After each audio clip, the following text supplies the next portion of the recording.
इलाहाबाद विश्वविद्यालय में पढ़ाने वाले डॉक्टर सिन्हा हठ योगी थे और उन्हें अपनी साधना पर गर्व भी था। डॉक्टर सिन्हा ने हठ योग के बल पर अपनी अतीन्द्रिय शक्तियां अर्जित की और लोगों को ये भी बतलाना शुरू किया कि उनकी जिंदगी में आगे क्या होने वाला है। अंत में उनकी प्रगति रुक गई और आध्यात्मिक योगिक क्रियाओं और व्यायाम के कारण उनकी मृत्यु हो गई।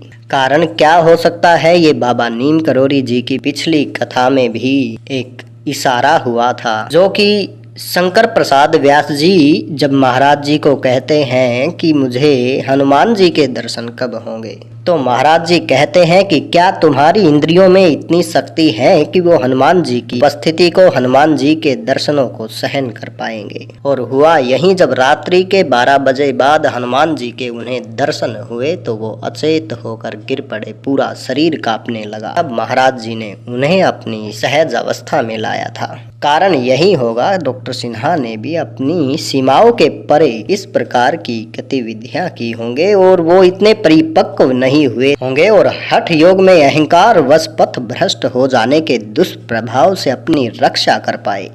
प्रिय भक्तों, डॉक्टर सिन्हा के बारे में जान लेते हैं कि डॉक्टर सिन्हा हठ योगी थे और वो इलाहाबाद विश्वविद्यालय में पढ़ाते थे। उन्हें अपनी साधना पर गर्व था। वो लोगों को आने वाले भविष्य के बारे में, उनके साथ उनका क्या भविष्य है, उनके साथ क्या होने वाला है, ये बताते भी थे। एक दिन कैंची में बैठक का कमरा लोगों की भीड़ से खचाखच भरा हुआ था। बाबा जी महाराज भी वहीं पर विराजमान थे। उस दिन डॉक्टर सिन्हा कैंची आए और अपने मित्रों के साथ बाबा जी के पास भक्त मंडली में बैठ गए। वो बाबा को कई बार देखने आया करते थे और इसके साथ ही बाबा की आध्यात्मिक अवस्था के ऊपर टिप्पणी भी करते थे। लोगों ने साफ साफ उन्हें अपने मित्रों से कहते हुए कई बार सुना था कि बाबा हठ योगी हैं और उनकी सारी सिद्धियां हठ योग के कारण उनके पास आई हैं।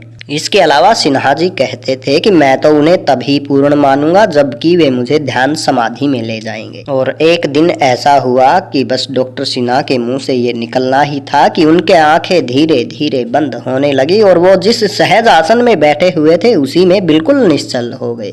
और जब ये सब हुआ, उसी वक्त एक और डॉक्टर साहब, कैप्टन जगत नारायण साहब, बाबा जी के दर्शनों के लिए पहली बार वहां आए थे और वो एक बहुत बड़े डॉक्टर थे। जैसे ही उन्होंने आकर बाबा को प्रणाम किया और वहीं पास में आकर बैठे थे कि बाबा ने सिन्हा की तरफ इशारा किया और डॉक्टर नारायण से इस हालात के बारे में राय मांगी। डॉक्टर नारायण ने नब्ज पकड़ी और बाबा से कहा कि या तो डॉक्टर सिन्हा बेहोश हो गए हैं या इन्हें मिर्गी का दौरा पड़ा है। बाबा ने मासूमियत के साथ उनसे पूछा कि तो फिर क्या करना चाहिए। डॉक्टर ने कहा अमोनिया सुंघाने से एकदम होश में आ जाएंगे। उनके पास आपातकालीन थैला था और उसने अमोनिया की ट्यूब तोड़कर सिन्हा की नाक के पास रख दिया। उन्होंने डॉक्टर सिन्हा को वहीं लिटा दिया और मरीज के हालात के बारे में कहा कि भगवान ही जाने इन्हें क्या हुआ है। और डॉक्टर सिन्हा गाड़ी चलाकर और दवाइयां लेने जा रहे थे, तब वो अपना सिर हिलाकर कह रहे थे कि अमोनिया ने अपना काम क्यों नहीं किया। और जब तक वो दवाइयां लेकर लौटे तो बाबा ने तब डॉक्टर सिन्हा के माथे को छुआ और वो अर्ध मूर्छा अवस्था में से निकले और कुछ बहकिसी अवस्था के साथ बोले, अरे मैं तो बेहोश हो गया था। अपने अहंकार के मद के कारण वो ये नहीं मान पा रहे थे कि बाबा ने उन पर कृपा की और उनको ध्यान समाधि प्रदान की।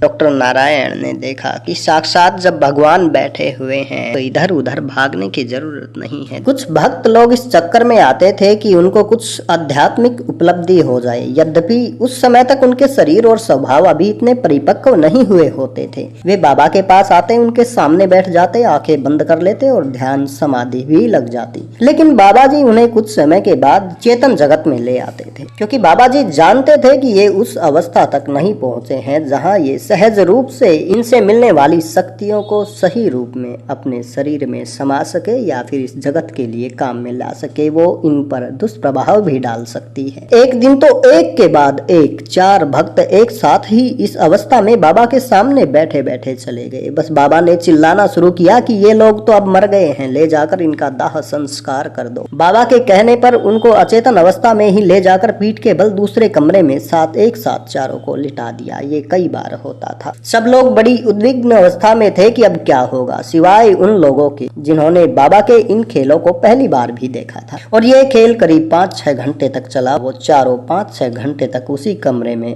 अचेत लेटे रहे। तब मुखर्जी दादा ने जाकर बाबा से प्रार्थना प्रार्थना की कि वे उन लोगों को फिर से जागृत अवस्था में ले आए, क्योंकि उन्होंने कुछ खाया पिया भी नहीं था। बाबा वहां से उठे और उस कमरे में चले गए और अंदर से दरवाजा बंद कर लिया। मैंने उस दिन पहली बार बड़ी गुस्ताखी की। मैं बरामदे से उठकर बाहर की खिड़की से झांकने लगा। खिड़की के कांच ने मुझे सब कुछ साफ साफ दिखाई दे रहा था। बाबा ने अपना अंगूठा और तर्जनी उंगली उनके मुंह में डाली, थोड़ी घुसेड़ी और फिर उसे बाहर निकाल दिया। उसके बाद उनका सामान्य तरह से सांस लेना आरंभ हो गया। योगियों की भाषा में इसे खेचरी मुद्रा का तोड़ना कहा जाता है। एक एक करके सब जगह और अध बेहोशी की हालत में काफी देर तक रहे और जब चलते थे तो लड़खड़ाते थे। ऐसा मन भावन दृश्य बाबा के सामने बहुत बार हुआ है, बहुत बार हुआ है। लेकिन महाराज जी का क्या कहना था, महाराज जी के इस पर क्या विचार, ये सब हम जानने के लिए बाबा के जीवन पर एक नजर डालना जरूरी है। बाबा ने शायद वो सब कुछ ध्यान समाधि सब कुछ प्राप्त करने के बाद महाराज जी ने उसके बाद क्या किया। महाराज जी के जीवन पर अगर नजर डाली जाए तो एक सबसे बड़ी बात जो निकल कर आती है वो है सतत 24 घंटे राम नाम का सुमिरन करते रहते थे। उसके बाद वो भूखों को खाना खिलाने पर बहुत जोर देते थे। प्रेम, सबसे प्रेम से बातें करते थे, अपार प्रेम लुटाते थे। इसके अलावा महाराज जी सबको हनुमान चालीसा, श्री राम नाम का सुमिरन, राम नाम के सुमिरन पर महाराज जी बड़ा ही बल देते थे। बड़े बड़े योगियों ने भी राम नाम के बल पर बहुत ही जोर दिया है। श्री देवराहा बाबा ने भी कहा था कि एक लकड़ी हृदय है और एक लकड़ी राम नाम। जब हृदय की लकड़ी पर बार बार राम नाम की लकड़ी की रगड़ पड़ेगी तो निश्चय ही राम का साक्षात्कार हो जाएगा। सभी योगियों ने राम नाम पर बल दिया है। महाराज जी का भी यही संदेश होता था कि हमें राम राम करते हुए, प्यार प्रेम से पीड़ितों की सहायता करते हुए, भूखे को भोजन कराते हुए अपना जीवन यापन करना चाहिए। कुंडलिनी, जागरण, ध्यान और समाधि में जाना, इस प्रकार की चीजें हमें सक्षम गुरु की उपस्थिति में ही करने चाहिए, वरना ये दुष्प्रभाव डालते हैं और यहाँ तक कि आपकी मृत्यु भी संभव है अगर आप गलत तरीके से करते हैं या उससे अधिक करते हैं जितना कि आप में सामर्थ्य है, आपकी इंद्रियों में सामर्थ्य है।